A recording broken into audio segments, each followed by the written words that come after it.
For the last month, we have been exploring the areas of Bryce Canyon and Zion National Parks, checking out scenic drives, epic hikes, and experimenting with this whole boondocking thing with two 12-day off-grid stays in some epic and secluded locations in these stunning areas of Utah. Now we're heading to Lake Mead in Nevada, a short stop before we head to the Escapers boondocking event in downtown Las Vegas.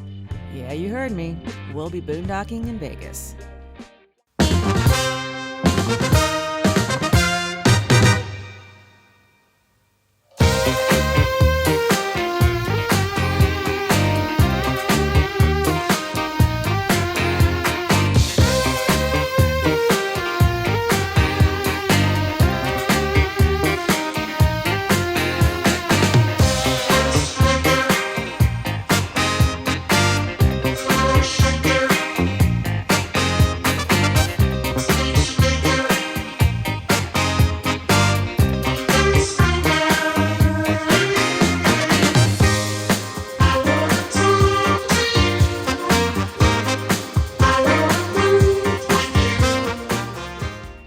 Believe it or not, Lake Mead is not actually a natural lake.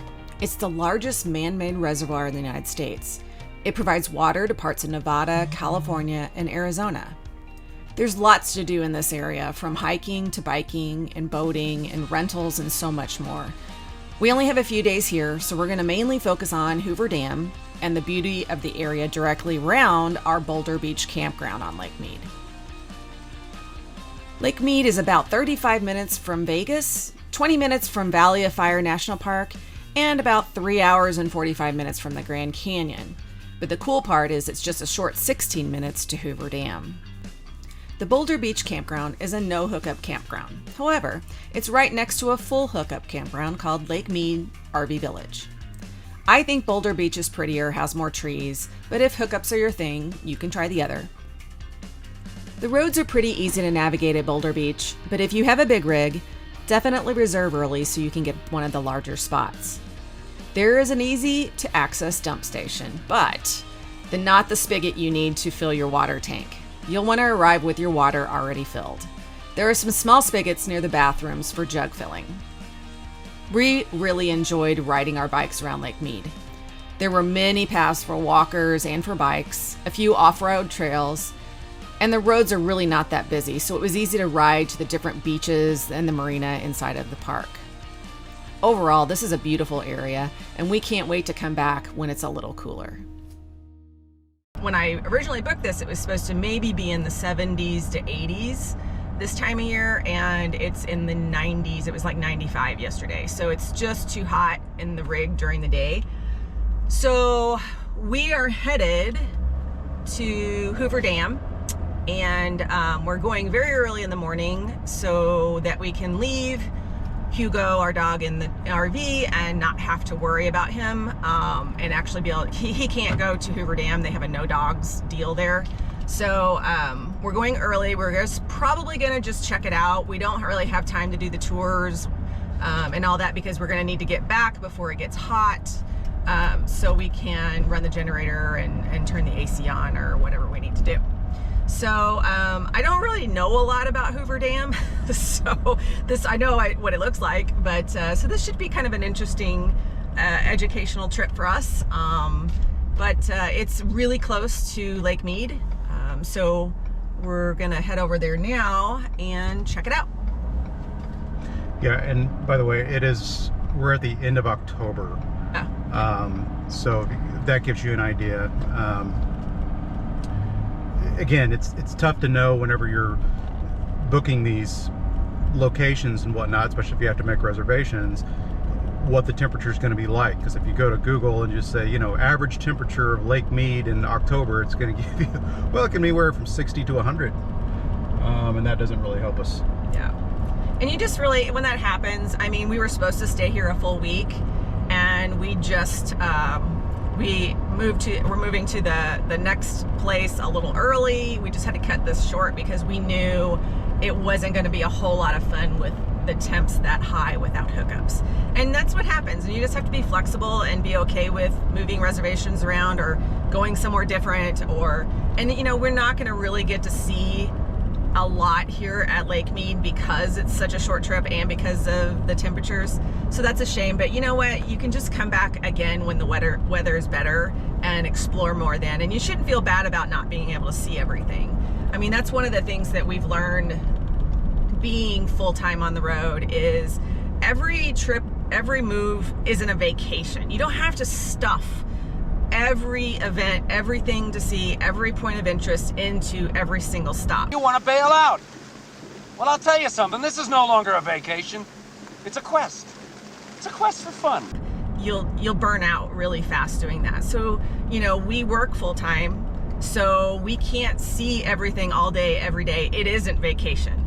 So evenings and weekends are what we have, and sometimes you just gotta not do something for a couple of days because you do get tired of the go, go, go.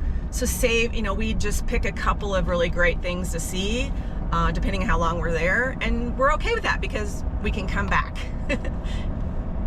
Yeah, and one little interesting bit. Now, Lake Mead is actually a national park, I guess. And so you can use your national park pass. Yeah. Which is a good thing because it was going to cost what, $25 entrance. Yeah, that's a lot. If you're just tent camping or just a one night overnight and you don't have the national parks pass, that's adding $25 to your night, and that's a lot. So definitely you should get the national parks pass if you're traveling a lot anyways. It's 2 stops and you've paid for it. So how much is it? $80. It's $80 for the year. And we have made that back, you know, with, like I said, within 2 different parks, I think. Because we used that at Zion, right? Zion, yeah, and Bryce, and yeah.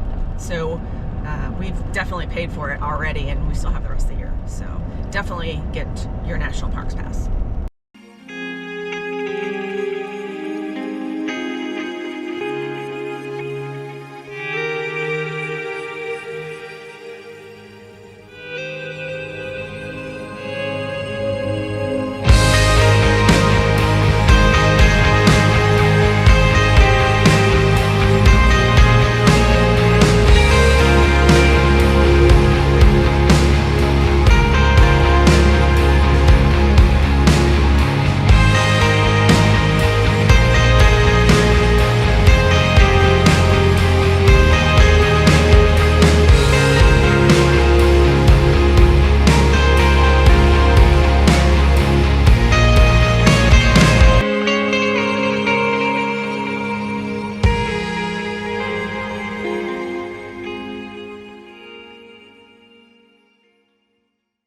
You know, the thing that I loved about seeing this, because I didn't know anything about it, I was just seeing pictures, is that we see all this natural beauty when we go to all these national parks, and it's just natural, awe-inspiring.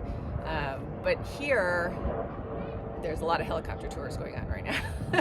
But here, I mean, this is a man-made beauty, almost. The Art Deco style is reflected everywhere because of the time period in which it was built. So it has the hills and the rock formations and that natural part, and then there's the concrete and all the Art Deco design that's built into it. So it's a really neat thing to see, especially if you're into that kind of Art Deco period stuff. I just thought it was amazing.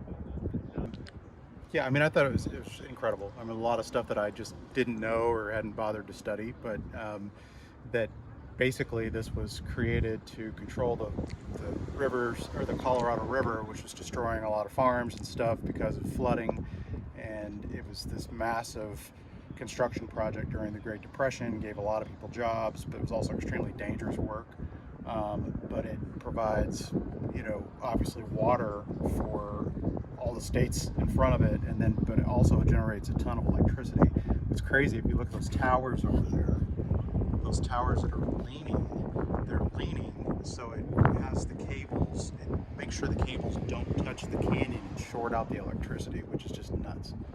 But I don't know, I think it's absolutely something that everybody should see at least once, and just witness what can happen with people and when they set their minds to something to actually get something done. It's amazing.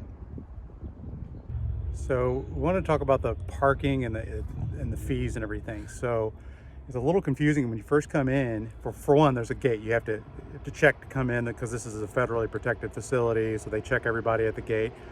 So you definitely want to get here early. You're probably going to be waiting in a long line to get checked at the gate.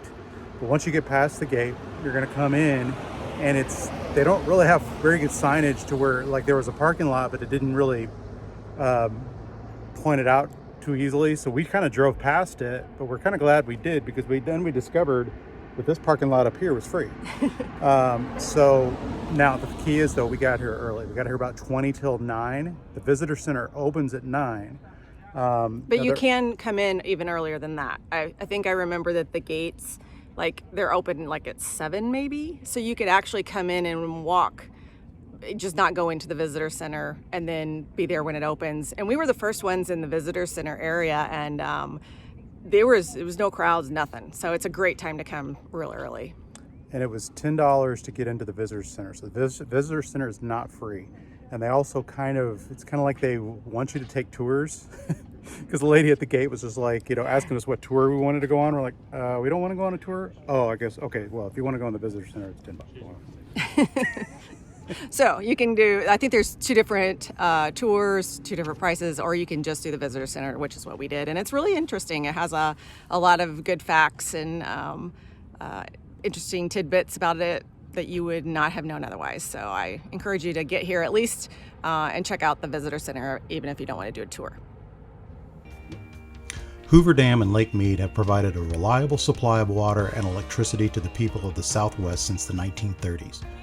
The growth of great cities like Los Angeles would never have been possible without the dam, nor would the irrigation of farmlands in this region, which supply 80% of America's winter fruits and vegetables. If disaster struck and the Hoover Dam stopped functioning, a catastrophic amount of water from Lake Mead would be released. That water would likely cover an area of 10 million acres 1 feet deep. In fact, during World War II, the dam was the target of a German bomb plot, and it was closed for a time after Pearl Harbor was attacked. It took 21,000 men nearly 5 years to construct the dam, with 96 workers dying in accidents during construction and another 42 to illness. And here's a fun fact: Hoover Dam has enough concrete to stretch across the United States. In fact, the concrete is still curing. It will take 125 years for the concrete to fully cure. That's it for our very short trip to Lake Mead and Hoover Dam. It's time to get on the road again to get to some full hookups for some much needed cleaning, laundry, and air conditioning. Then we're off to Las Vegas for 2 very exciting events: the U2 concert at the Sphere and the Escapers Halloween Convergence. This was our first Escapers event, and I have to tell you, it did not disappoint. You'll definitely want to tune into the next video to see all of the insane adventures as we see, experience, and live like there's no tomorrow.